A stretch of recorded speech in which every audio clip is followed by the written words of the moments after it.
সবাই বলে না, বলো সবর এক, বলো সবর এক,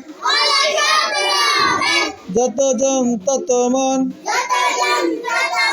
রব তপ একজন, যতজন হও এক,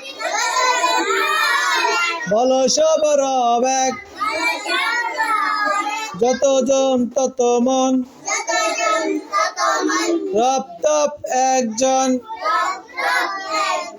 এই পড়াটা সবাই ভালো করে বাড়িতে পড়বেন, এটা পরীক্ষাতে আসার সম্ভাবনা আছে, ভালো করে পড়বেন। এখন যে পড়াগুলো তুমি ওগুলো ভালো করে পড়বেন, তাইলে আপনারা পরীক্ষাতে আপনাদের ডিসেম্বরের 9 তারিখে পরীক্ষা ভালো রেজাল্ট করতে পারবেন। কথা বুঝছেন? আপনাদের কি ডিসেম্বরের 9 তারিখে পরীক্ষা না? এই পরীক্ষার প্রস্তুতি নিচ্ছি আমরা, ভালো করে পড়ালেখা করবেন, পড়ালেখা করলে ভালো রেজাল্ট করবেন, নাহলে ওই যে আন্ডা আইবেন, কি পেন আন্ডা। আমরা কি আন্ডা চাই না? ভালো চাই, ভালো চাইলে ভালো করে পড়তে হইব। আমরা আন্ডা চাই না, রেখেছি নি, আন্ডা খাই রেখেছি নি, আর পড়ালেখা ভালো করে করতে হইব। এই আশা ব্যক্তিরকে এখানে আসছে ক্লাস সমাপ্তি। আল্লাহ হাফেজ।